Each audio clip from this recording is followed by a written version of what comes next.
Hey everybody, welcome to a Thursday edition of Game Time with John Eads. As it is Thursday, that means we're back with some previews and predictions, and it's a big week both for LSU and for the Saints. We got some big games to break down, so we'll go through all of that kind of different things within the game you got to keep an eye on. Alvin Kamara's back for the Saints, so that's a massive talking point for us. And, of course, we'll give you some spread picks and straight-up picks for these games, although we're not doing too hot with the spread picks on this show so far, so we'll try to turn it around today. If you haven't already, be sure to like and subscribe here on YouTube. And if you're looking for another way to watch, right here, WAFB.com/gametime. And make sure you follow us on social media as well. We got WAFB pages on TikTok, on X or Twitter, on Instagram, at WAFB there. If you want to follow me and get my thoughts during the games and maybe just a little bit, the little cut-ups I do from the episodes during the week, it's at John Eads. WAFB, I'm on X, Facebook, Instagram, TikTok, pretty much all of them. Just look my name up, and you'll find me there. 4 more topics today. We'll get you in and out in less than 30 minutes here. 1 Saints topic. It's the biggest topic. It's Alvin Kamara. And then 3 LSU things I want to talk about with you today. Let's go and get after it.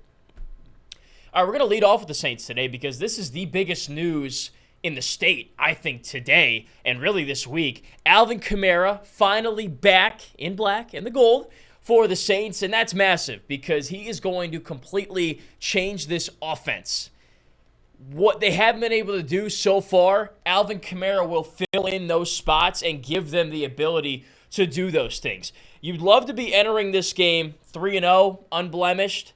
I thought 2-1 would be a good spot to be when Kamara comes back, and that's what the team is. And I know that, we could go on and on like we did on Tuesday about how they should have beat the Packers. That fourth quarter was absolutely embarrassing, but look, it's in the past. We can't change it, so let's look forward and think about what can change in the future with the Saints, and I think Kamara is going to change a lot. Now, one thing that I'm looking for, not only in this game but all season, is how do the Saints use Kamara with Derek Carr when he gets back, whether it be this weekend or sometime in the future, in this offense, because the passing game's really good. There's a lot of good receivers, Rashid Shaheed, Chris Olave, Michael Thomas, Juwan Johnson at the tight end spot. More options than I think that they've had in the past couple of years. And in the past couple of years, Alvin Kamara has seen a lot more touches. In 2021, he averaged about 19 carries per game, which was way above what he'd done between 2017 and that point. Now, in 2022, last year, that number dipped down to 15 carries per game. And I wonder if we're going to see more of the 2021 version of Kamara or the 2022. Because they went out, they got Jamal Williams from the Lions in free agency. They brought in Kendre Miller, drafted him. And then Tony Jones Jr. as well, who's played a lot for the Saints already at running back. What I want to see is, are we going to see a mix-up in that running back room? Are some of those carries going to get distributed to a Miller, to a Williams, to a Jones, to take some of that pressure off of Kamara? Because he's getting a little bit older, and I don't think he can continue to take that amount of a workload and stay healthy, right? You just lost him for 3 games for something that didn't even have to do with football or an injury or anything like that. So now that he's back, keep him healthy. I think you got to rotate those running backs in a little bit to take some of the stress off of him. With that said, though, he's got to touch the ball a lot, obviously, whether it be out of the backfield, on a handoff, on a pitch, or whether it be as a receiver as well. Because last year when you didn't have Kamara, this offense wasn't really good to begin with, and that's why you had a losing season. But even when he came back, this team looked like it had at least a little bit of an offensive spark, right? I did like a little bit of a micro study into some games last year where Kamara was injured and missed some of those games and how the offense was different without him versus with him. So he had an injury early in the season in that first game against Atlanta, and he missed the next 3. In those games he missed, not only did New Orleans not win a single one of them, but the offense was terrible. They put up 10 points in a loss to the Bucs, who they played this weekend. Only 14 against the Panthers, who just were not good last year.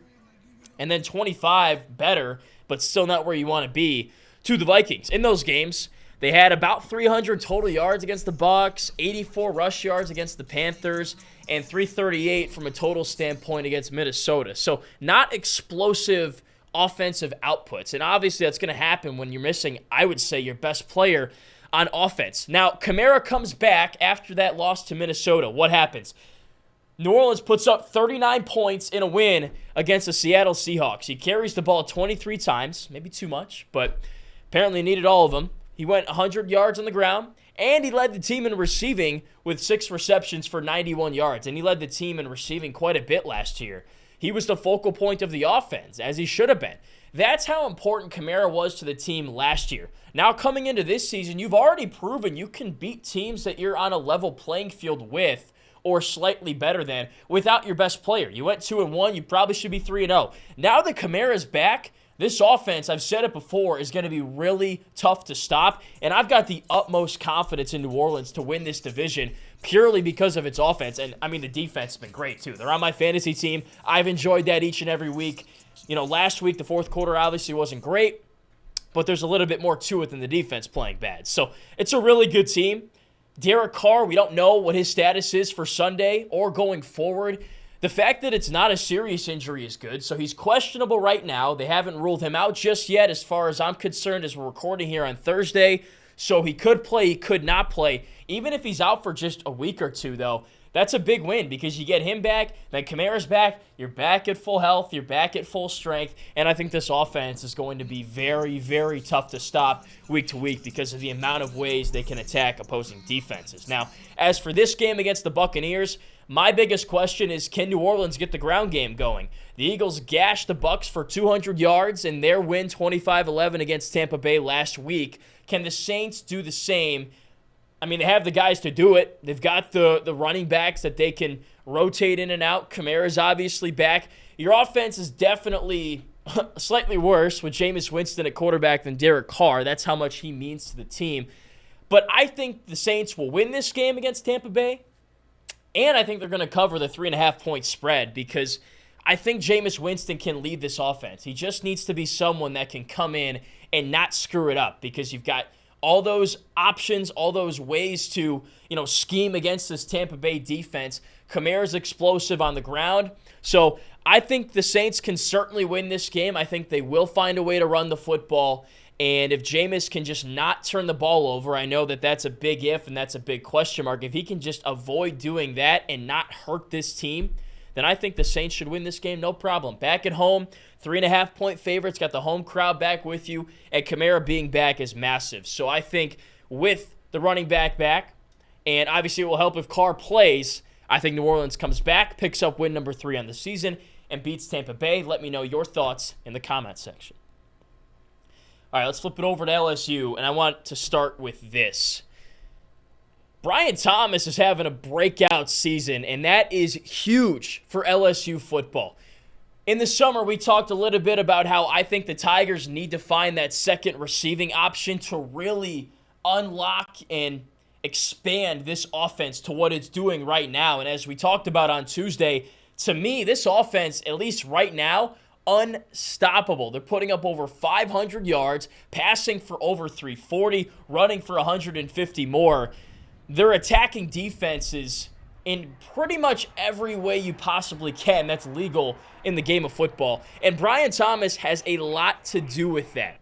I talked in the summer, who's going to be the wide receiver 2? LSU didn't have one last year. It was Malik Neighbors, and then it was everybody else. You'd walk into Tiger Stadium or wherever LSU was playing, you're like, man, I know Malik Neighbors is going to have a good game, but who else is going to be catching passes? I don't know. I guess we'll find out. And maybe it was Jere Jenkins. Maybe it was John Emery. Maybe it was Mason Taylor. You just didn't know who you were going to get it from. And you'd rather have the confidence and the belief in a guy that each and every Saturday he's going to suit up, put his helmet on, and give you at least 70 yards receiving. And so far, Brian Thomas has done that. And I think that's one of the biggest reasons why we've seen this massive improvement from LSU on the offensive side. So in 2021, Thomas went, he had 28 receptions, 359 yards, 2 touchdowns. Cool. I'm going to give you some stats. I gave you that one. There's a couple more stats I want to give you here. I want to contextualize it all, though. In 2021, Thomas averaged about 2 catches per game, 30 receiving yards per game. Last year, 2022, really similar numbers. The ones that matter, though, again, 2 receptions per game and he had less receiving yards per game last year than he did 2 years ago, actually. So he put up really similar numbers between 2021, 2022. Like 30 catches, 350 receiving yards, a couple of touchdowns. And when you dive into those numbers, you'll see that a lot of those big stats that got him up to 300 came in games against inferior competition when LSU was just trotting the 2s and 3s out. It's been different this year. He is a different receiver. He's a different asset for this offense this year. Here's what he's done so far. 25 receptions, 413 yards, 5 touchdowns. So he's matched last year's touchdown total, and we've only played 4 games so far this season. He's already surpassed what he did from a receiving standpoint last year with 413 yards, and he's almost got the amount of catches. Here's the stats that matter, though. I talked about him having maybe 2 catches per game before and 30 yards in a game, Saturday to Saturday. Here's what he's doing right now. Over 6 catches per game on average, and over 100 yards per game on average through the air. That is massive. That is true wide receiver 2 production right there, because Malik Neighbors is going for 100 each and every game. He's getting a lot of targets, but then Thomas is right there too, and it's not like, I guess I got to throw it to Thomas. No, I mean, sometimes he is the guy that is open on the play, on the slot fades. He's gotten open there a couple of times, and Daniels has looked his way and only his way and thrown him the football. So he's been critical for this offense, especially in that Arkansas game. He stepped up big. I mean, he had a couple of big catches, that touchdown in the second half on that free play that Daniels kind of underthrew, and Thomas came back and grabbed it. That was spectacular. And what's important to me is that it's been consistent. So he went, 7 for 142 against Florida State, 6 for 78 against Grambling State, 7 catches for 60 yards against Mississippi State, and then 5 receptions for 133 yards against Arkansas. So it's not like he got all of his yards against Grambling State or in garbage time against Florida State. No, he's continued to be like a genuine important piece of this offense every week, like someone they're game planning to use to attack defenses with. So how has this helped the offense? Well, it's opened up the passing game even more. It's giving Jaden Daniels more people to throw to besides Malik Neighbors, because if you've got one receiver that you can only rely on, defenses can stop that or at least contain it. They'll put their lockdown corner on him, and they'll put a safety over the top as well to help out. Well, Neighbors is getting all of that. He's getting the best corner. He's getting the safety as well, which means Thomas is getting the one-on-one. And Daniels and Thomas together are taking advantage of that and exposing defenses. Like, hey, you actually got to respect me this year because I'm going to make plays on you. And he's done that so far. He deserves that respect. And then from a running standpoint, it's opened up that box more because now you've got 2 great receivers. You got to put 2 safeties back there because Neighbors might need one and Thomas might need one as well, which means there's less guys in the box. So the run game's opening up. Logan Diggs, he's finding some holes. That offensive line is having the ability to create those holes because it's 5-on-5, 5-on-6, 6-on-6 in the box. It's just hat for a hat. It's favorable football. So I think Brian Thomas might be the X factor for LSU's offense this year. He has been so far, and I think in this weekend's game, even against Ole Miss, if he can continue to produce the way he's produced, it's going to open up that run game for Diggs, for Emery, for Williams, and Jaden Daniels as well, because his legs were a big factor in this game last year. So you've got your wide receiver 2 this year. It's been great through 4 games. Now can Brian Thomas continue to produce on that level? And can you get an Aaron Anderson, a Chris Hilton, maybe a Mason Taylor more involved as well? Then you can take this offense from here, which is really high, to here, out of the screen, out of the picture, to just new heights. So I've been really impressed with Brian Thomas so far this year. He's just absolutely rewriting his career highs, having his best college football season, and I'm excited to see if it continues, because if it does, I think it just makes this offense even more dangerous and makes me even more confident in my prediction that this team will win the SEC West. All right, let's flip over to the defensive side of the ball, and another name that has really stood out so far. Freshman familiarity, bringing it back here mid-season. We haven't done it for a little while, but I think this guy we just got to talk about. His name is WHIT Weeks. He's a linebacker for LSU. You've seen him in the middle of that defense for the past couple of games because Omar Spates, LSU's opening day starter at inside linebacker, has been injured and hasn't played in a little bit. But you really wouldn't notice much of a difference. In fact, you might be more impressed with what Weeks has done at linebacker versus Spates, because there really haven't been many problems at that linebacker position since the first game against Florida State, where there were problems at the linebacker spot and the defense as a whole. So let me give you a little bit of info on this guy. So next time you watch the Tigers on Saturday against Ole Miss, you see him in the game, big number 40, and you're like, yeah, I know that guy. So here you go.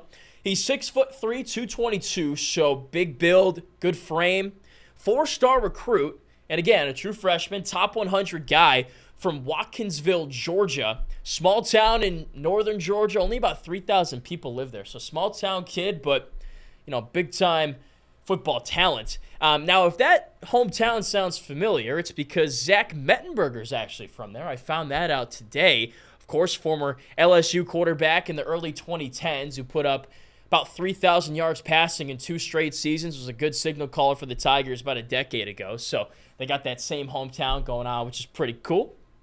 He was also a U.S. Army All-American, which is really hard to do as a high school recruit. Like, you got to be the creme de la crop to play in that game on national television in January there. You got to be a 4 or 5-star recruit and one of the best players in the state you're from, basically. So that always impresses me when I see a guy has that on their resume. And then he's got good bloodlines. His father, David, played at Georgia. He was a 3-year starter there in the 90s, was all-SEC and a team captain in 1995. So you know that he was parented very well growing up, having a dad that was a team captain of a big football program like Georgia. So it doesn't surprise me that as a freshman, he's kind of mature beyond his years here a little bit. And then his brother, West, is on the team now. He started his college career at Virginia as a linebacker. Then he transferred to LSU, I think, after Bronco Mendenhall left Virginia. He was a great coach there. And now they got somebody else from Clemson who I guess Weeks just didn't want to play for. So he transfers from UVA to LSU and haven't seen much of him just yet. But he does have a brother on the team there. So it's West, and then WHIT is the younger one who we're talking about right now. So as I said, he's been forced into action here because Spates has been injured, and it kind of flew under the radar. But I first saw this guy, or really took notice of him, in that Mississippi State game because he had a middle linebacker blitz, and he got to Will Rogers like this. And I was like, who is that? With that amazing speed and closing time on the quarterback, he absolutely blew a passing play up. Like, it was designed to be a short pass, like a curl route, and Rodgers had to throw the ball before the receiver was even 2 yards away from where he wanted to stop and turn around and catch the football. And by the time he turned around, that ball was already on the ground, and so was Will Rogers too, and it was because of WHIT Weeks. So that was really impressive.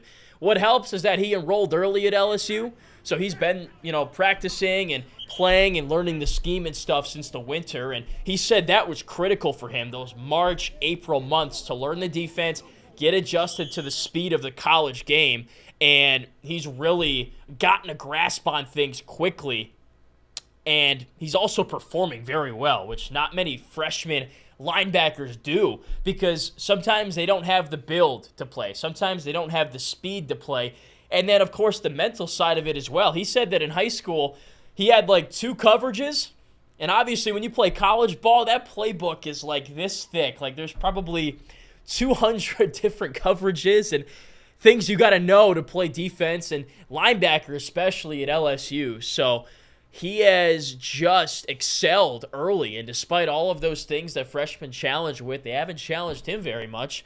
If they have, it hasn't been noticeable on television, at least so far. As I said, he's produced. He led the team in tackles in Starkville and then set a new career high last week with 9 tackles against Arkansas. So, now you got a decision to make, I guess, if you're Brian Kelly and, anybody else on that defensive staff. When Spates is healthy and ready to come back, do you keep Weeks in there and maybe rotate them? Do you start him? Because he's played well. Like, I think he's increased the ceiling, even the floor, too, for this LSU defense while he's in the game. Just the athleticism he has, the way that he's commanded this defense so far. So that's going to be something to follow. I'm curious if Spates will play in the game this Saturday. I haven't heard his status update just yet. I'm sure we'll get it later today here on Thursday from Brian Kelly. But that's something to watch out for. How much does Weeks continue to play if and when Spate comes back, right?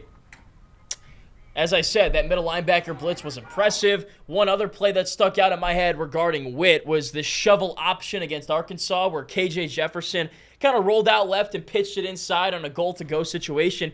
Weeks saw it all the way, and he stuffed that play. So I'm telling you guys, when you're making plays that stick in the back of my head a week, even 2 weeks later, you're a good football player. That's what WHIT Weeks is. So excited to see him play again on Saturday. We'll see what Omar Spate's status is for this game, and I'll keep you posted on my social media. But look out for Weeks at linebacker because I imagine he'll have some kind of a role the rest of the season, and he's a star in the making for LSU. Only a freshman. I think we're going to be seeing a lot of this guy and a lot of good plays from this guy in the next couple of years. All right, let's round out the show with something that, we got to finish with. We talk about this Ole Miss LSU game, we got to preview and predict it. So here we go. Ole Miss LSU, maybe the biggest regular season game so far for the Tigers. I actually don't think that's much of a stretch. This is a big one. I've talked about how this is kind of the defining stretch for LSU right here. They took care of business against Arkansas. Now it's Ole Miss. Then it's Missouri and Auburn. You go 4-0 through there, you're looking good. You're looking like an SEC West contender for sure. So we'll learn some more about this LSU team in this game. It's a top 20 battle, although I don't think Ole Miss really should be ranked in the top 20, and I'll tell you why. I watched last year's game between LSU and Ole Miss back to get some notes and to kind of just get a second glance at it. I remember watching it last year. And then I watched Ole Miss's game against Alabama for the second time because when I watch games on Saturday, I got like 4 games going at once, so it's hard to process like everything that's going on between all of them. So I watched that one back too. And here are some of my takeaways. Ole Miss gave up some one-on-one deep shot plays, and I've talked about LSU needing a vertical element in its passing game. They have it. They've shown us they have it for the past 2-3 weeks consistently. And Alabama, with Jalen Milroe, who is a very average quarterback for Alabama, at least right now, they made plays on that secondary.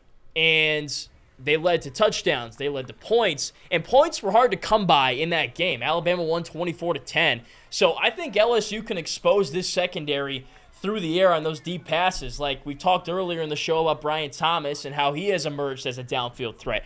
Malik Neighbors obviously a downfield threat.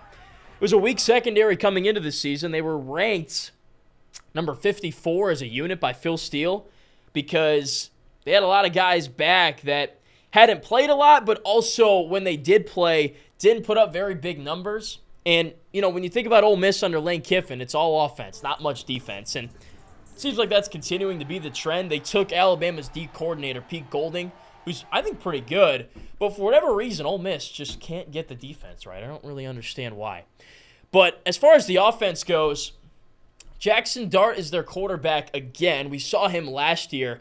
I can't figure this guy out. One play, he's making a very good throw, an NFL-level throw, as a former 4-star recruit should, which he is. But then on the next play, he's short-hopping a receiver. He's off with a wide-open target who's open for a first down, for a big play. I just don't understand it, how he can be brilliant in some situations and very bad in others. Like there was a 4th and 23. Ole Miss needed the first down to keep the game alive, and he threw a perfect ball on a wheel route to the running back up the sideline. But then the play before that, it's 3rd and 16, something like that. And his receiver's wide open on an in-breaking route, and he throws it behind him. Like, I don't get it with this guy. So he's really inconsistent. I don't know what version of him we're going to get in this game on Saturday. You do need to account for his legs, though. He is kind of a dual-threat quarterback.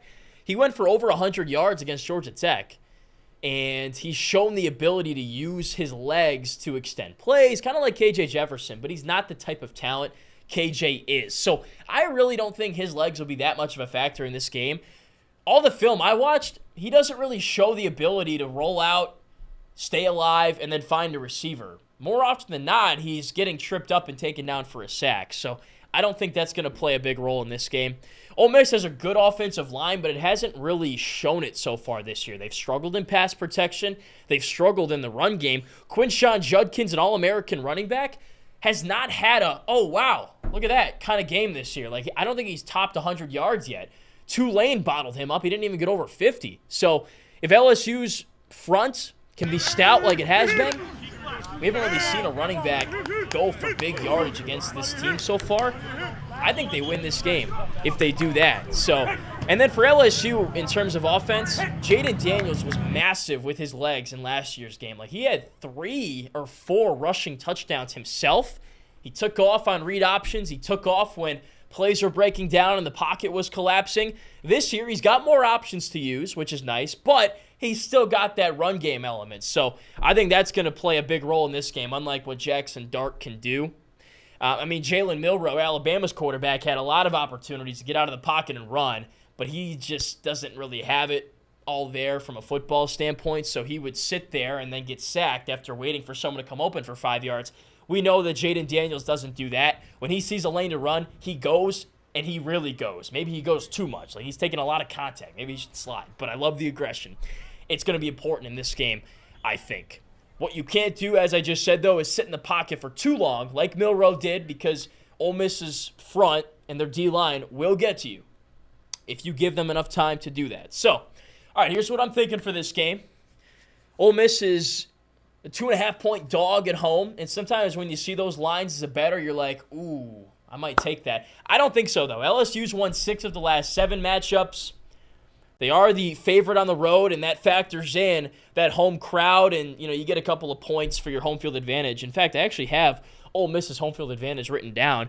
They get 4 points when they're home favorite. So that means on a neutral field, LSU is about a touchdown favorite against this team. So I'm rolling LSU. I don't think Ole Miss's defense can keep up. I don't think their offense is going to produce. They don't have a lot of skill position talent. Last year they had Jonathan Mingo and another receiver who, oh man, how am I forgetting his name? They had talent at wide receiver last year. That's the point. They don't really have it this year. Malik Heath. Those are 2 NFL receivers, Malik Heath and Jonathan Mingo right now.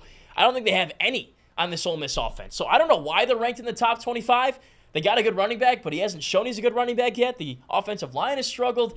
I don't know. I think this one's pretty obvious for me. I think LSU goes to the Grove, they win, and they cover. I think they win by 2 possessions. I think we're overcomplicating this. That's what I think. I think LSU gets a statement win, a ranked win, and that hype. I know people were questioning, they only beat Arkansas by 3.